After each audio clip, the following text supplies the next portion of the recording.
একটা কাজ করবা, এক্সামের আগের দিন তোমাদের বন্ধু বান্ধব কল দিয়ে জিজ্ঞাসা করে না, দোস্ত কি অবস্থা, বলো না? বলে না যে দোস্ত একদম পড়া হয় নাই, কালকে তো ফেল করবো দোস্ত, আর বলিস না, ঠিক না? আবার এক্সামের পর ওরাই ভালো করে না, মারতে ইচ্ছা করে না ওদেরকে।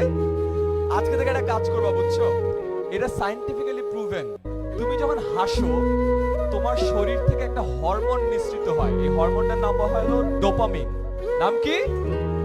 ডোপামিন। তো ডোপামিন যখন রিলিজ করে তোমার অনেক ভালো লাগে, ইউ ফিল হ্যাপি, খুশি হও, হাসো না, ভালো লাগে না? এটা সায়েন্টিফিক্যালি প্রুভেন। বাঙালিদের জন্য এটা সায়েন্টিফিক্যালি প্রুভেন কিনা জানি না, বাট এটা সত্য। আমরা যখন আরেকজনকে হাসতে দেখি আমরা নার্ভাস হয়ে যাই।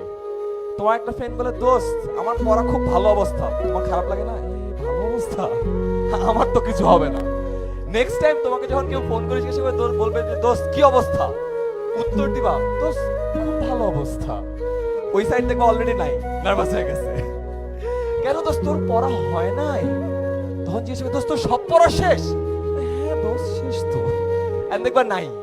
আরো একটা কাজ করবা, এক্সামের দিন অনেক নার্ভাস লাগে না, মনে হয় না যে কিছু পারবা না, একটা ছোট কাজ করবা।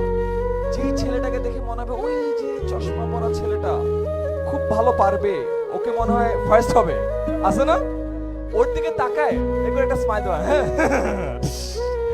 দেখবে যে গায়েব। ওর বাপ মাকে বলা শুরু করবে যে আম্মু ও মনে হয় সব পারে, আমাকে দিয়ে কিছু হবে না। সেটা ইউজ করো।